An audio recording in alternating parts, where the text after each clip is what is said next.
వర్షాల వల్ల ధాన్యం తడిసినప్పటికీ రైతులు అధైర్యపడాల్సిన అవసరం లేదన్నారు మంత్రి జూపల్లి. నాగర్ కర్నూలు జిల్లా కొల్లాపూర్ మార్కెట్ యార్డ్లో తడిసిన వరి, మొక్కజొన్న ధాన్యాన్ని పరిశీలించారు.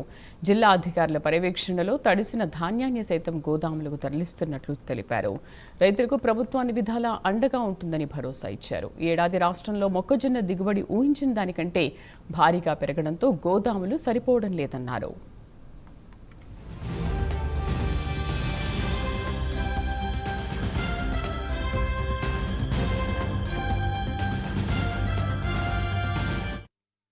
మరి అమాలి సంఘాల కోసమో మరి అక్కడ దింపనీకి పోతే ఆ మిల్ల కాడ దింపేటోళ్ళు లేరు.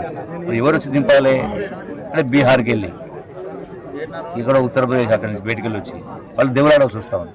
సో అంటే అందుకని మన వాళ్ళు కూడా ఎవరైతే ధాన్యం పండించిన వాళ్ళు ఎవరేమనుకోవద్దు, ఉన్న వాసన ఎత్తున్నారు.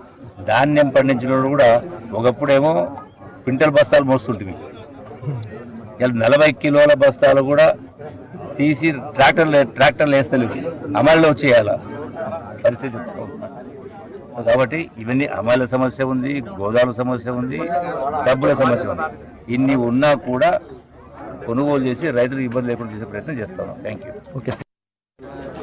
ఒకవైపున మక్కల దిగుబడి డబ్బులు వచ్చింది, గతంలో 20 క్వింటాలు వచ్చింది, కొన్ని కొత్త వెరైటీ రావడం వచ్చిన కారణంగా అది 50 క్వింటాలు 60 క్వింటాలు రావడం జరిగింది. సో మంచిదే, సంతోషం. అయితే గోదాములు సరిపోక ఇలా కాటన్ మిల్లులు కూడా ఈ రోజున ఈ మక్కల కోసం, వరి కోసం కాటన్ మిల్లు గోదాములు కూడా వాటిని కూడా తీసుకోవడం జరిగింది. అన్ని గోదాములు కూడా ఫుల్ అయినాయి. ఇంకా ఎక్కడెక్కడ ప్రైవేటు గోదాములు కూడా తీసుకుని ఏర్పాటు చేస్తూ ఉన్నాం.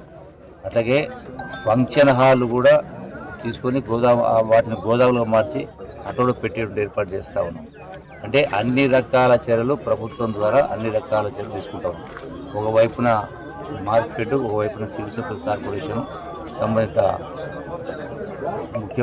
మంత్రి ఉత్తమ్ కుమార్ రెడ్డి గారు, అట్లాగే మార్కెట్ సంబంధించిన వాళ్ళు, వ్యవసాయ శాఖ మంత్రి కూడా నిత్యం పర్యవేక్షిస్తారు.